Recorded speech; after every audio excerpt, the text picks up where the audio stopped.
BFM Business. Happy Boulot, le MAG. Better Together.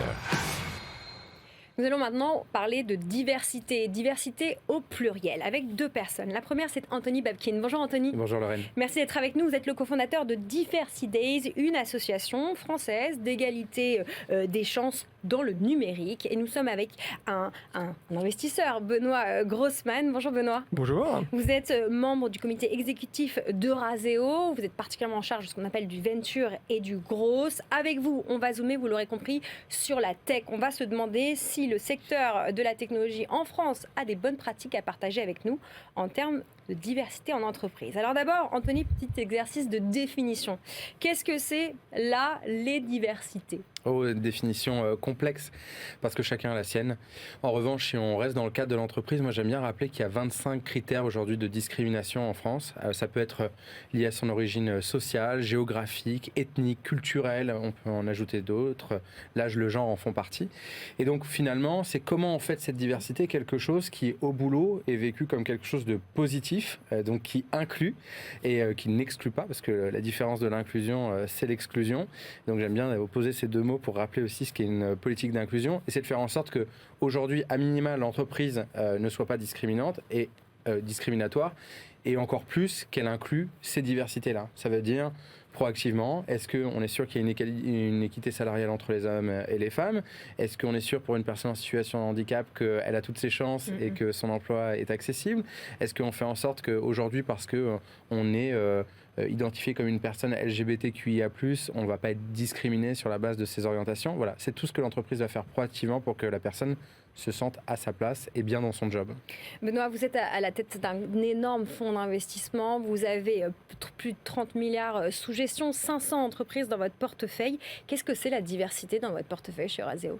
La diversité, elle doit s'exercer à deux niveaux, dans nos boîtes sous-jacentes, nos 500 portfolios compagnies auxquels vous faisiez allusion, et également dans nos équipes d'investissement. Parce qu'il faut savoir que ceux qui choisissent les portfolios compagnies, donc les boîtes sous-jacentes, ce sont les équipes d'investissement. Donc la diversité, elle commence déjà dans nos équipes d'investissement. Et là, je dois dire qu'on ne fait pas très fort. On a du boulot à rattraper et qui doit également, bien sûr, s'appliquer dans nos sociétés du portefeuille. Et également, il y a beaucoup de boulot encore à faire. Je crois qu'on est plutôt parmi les bons élèves chez Euraseo, mais il reste encore beaucoup à faire. De toute façon, c'est un combat sans fin. On n'est jamais satisfait. Alors, ceux qui nous écoutent et qui nous regardent vont nous dire, mais pourquoi zoomer sur la tech ? Dans beaucoup d'esprits, les startups, les scale-up, c'est incarné par des jeunes gens, plutôt des hommes, plutôt des gens issus des grandes écoles, plutôt jeunes. Est-ce que c'est vraiment ça, la tech ? Le portrait robot aujourd'hui, on le sait, c'est plutôt un homme blanc, plutôt grande école, CSP+, parisien, ou grande ville, je pourrais rajouter plein de critères. Et plutôt que de construire par opposition, on a fait une étude avec l'association Diversity Days et nos partenaires, en l'occurrence, et PwC, pour montrer finalement qu'est-ce qui bloque. D'où viennent les blocages et comment on se retrouve avec un écosystème French Tech qui est très endogame, où on va retrouver en effet beaucoup d'hommes, l'absence de femmes qui est très notable depuis des années, mais surtout lorsqu'on rentre dans la question des diversités avec un grand S, c'est des femmes de couleur, des femmes en situation de handicap, des personnes qui de plus de 30 ans ou 35 ans. Donc on a remarqué quelque chose, c'est qu'aujourd'hui déjà, le portrait robot de l'entrepreneur, qui vient souvent un peu des mêmes écoles, fait qu'on assiste à une espèce de reproduction des élites ou reproduction de classe, avec des gens qui vont recruter dans leurs mêmes écoles, qui vont coopter. Évidemment, on est au début de sa boîte, on veut aller vite, on recrute des gens qui nous ressemblent. C'est peut-être ce que ferait n'importe quel entrepreneur. Mais le moment venu où l'entreprise grandit, où elle lève des fonds, eh bien en fait, elle est contrainte en rien à recruter un peu différemment et à recruter des gens de son territoire ou à faire un peu différemment de ce qu'elle a pu faire au départ. Et il y a un chiffre qui a été marquant dans cette étude, c'est 39%. 39% des salariés des startups ont déjà vécu une discrimination à l'embauche. C'est-à-dire on est presque à un collaborateur sur deux qui a rejoint cet écosystème qui nous dit « j'ai vécu des discriminations ». Donc moi j'aime bien montrer du doigt ce paradoxe qu'il y a dans la tech. C'est d'un côté on nous parle beaucoup de pénurie de talents, c'est 80 000 talents manquants en 2019 et ça n'a fait qu'évoluer, on parle de 200 000 là, récemment, donc les boîtes veulent recruter. Et de l'autre, c'est ces discriminations qui font qu'on a beaucoup de gens qui s'autocensurent, qui ne vont plus vers ce domaine parce qu'ils considèrent Alors, c'est les 2 critères évoqués, l'âge et le niveau de diplôme.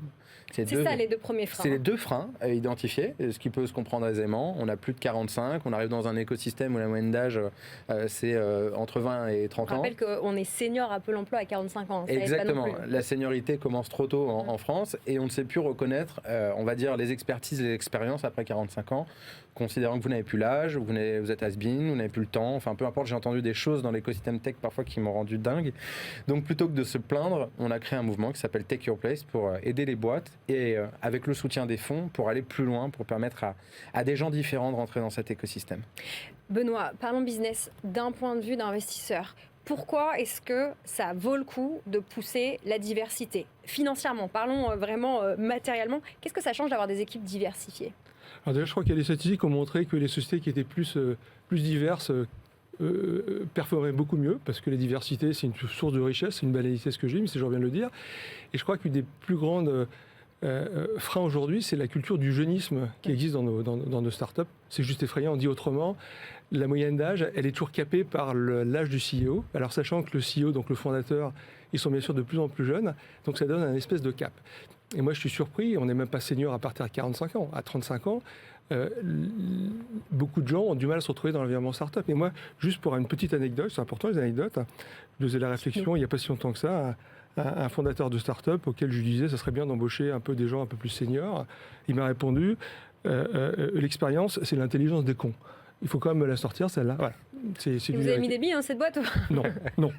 Voilà. Voilà. Et la culture du jeunisme, il faut absolument lutter contre ça, parce que ça exclut une grande partie de la population, bien sûr, qui est tout à fait capable de travailler dans cet environnement. Et cette culture jeunisme est assez effrayante. Alors en plus, il y a la culture des diplômes. Moi, je dis toujours, c'est pas moi qui dis, c'est un ancien ministre du numérique qui dit que les fondateurs de start-up, ce sont des mâles blancs qui ont grandi rive gauche et qui ont fait leurs études à Jean-Josas. Jean-Josas, c'est une ville très agréable. Mais c'est le siège d'HEC, précisons pour.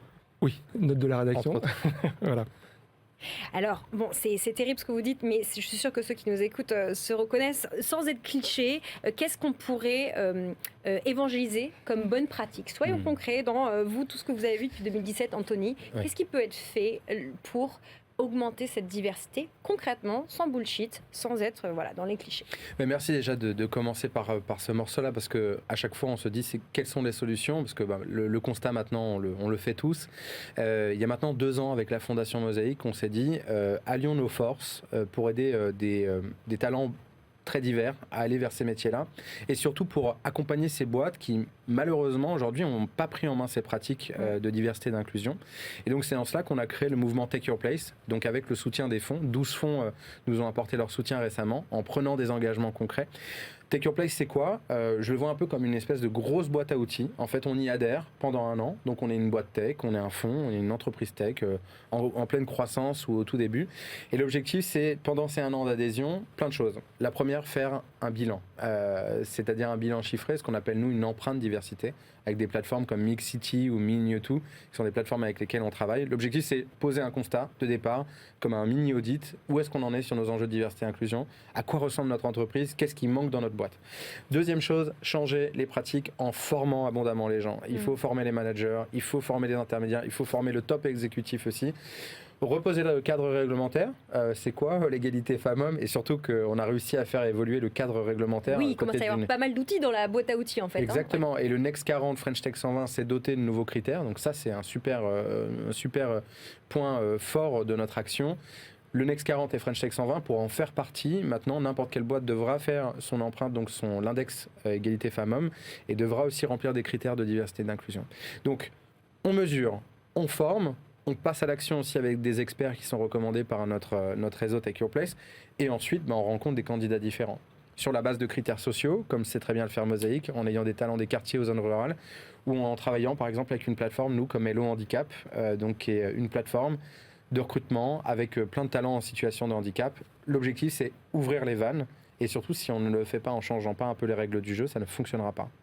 Benoît, un mot peut-être pour conclure. Dans l'univers du capital risque, dans l'univers du VC, on voit quand même plus de femmes.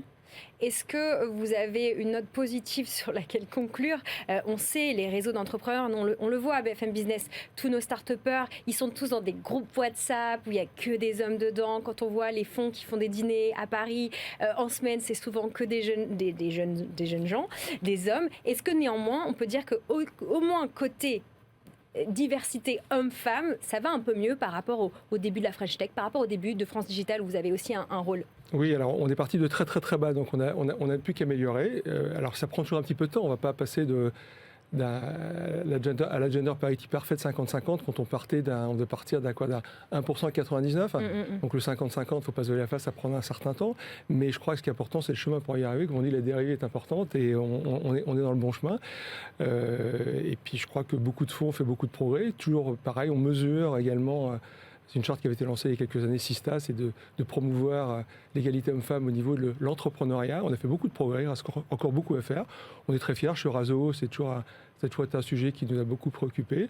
Et voilà, on va continuer dans ce sens-là. Mais... Pour conclure, comment les médias, on peut un peu mieux porter cette parole justement? Les médias, prendre des engagements, je pense que la mesure, on en parle aujourd'hui, c'est le sommet de l'inclusion en même temps que cette émission. Beaucoup de dirigeants et dirigeantes parlent de mesurer, donc il y a plein de données qui sont accessibles pour l'employeur, le recruteur. Où est-ce qu'on en est? C'est quoi notre degré de maturité? Et comment, après avoir pris des actions, on voit que ça a évolué ou pas? Prendre le sujet plutôt à froid. Dernier point, moi j'aimerais appeler toutes ces boîtes tech qui nous écoutent ou ces fonds qui ont envie d'aller plus loin à rejoindre ce mouvement Take Your Place. J'en fais la pub parce que je considère que c'est un mouvement non-profit, il corrige des choses, des billets qui sont là depuis trop longtemps dans les boîtes tech. Il faut que ça change. J'ai un chiffre à vous donner, c'est qu'aujourd'hui ça représente 10%, le monde de la tech représente 10% des emplois en CDI. Donc si le futur de l'emploi c'est la tech et les startups, il y a une responsabilité que chaque acteur doit jouer.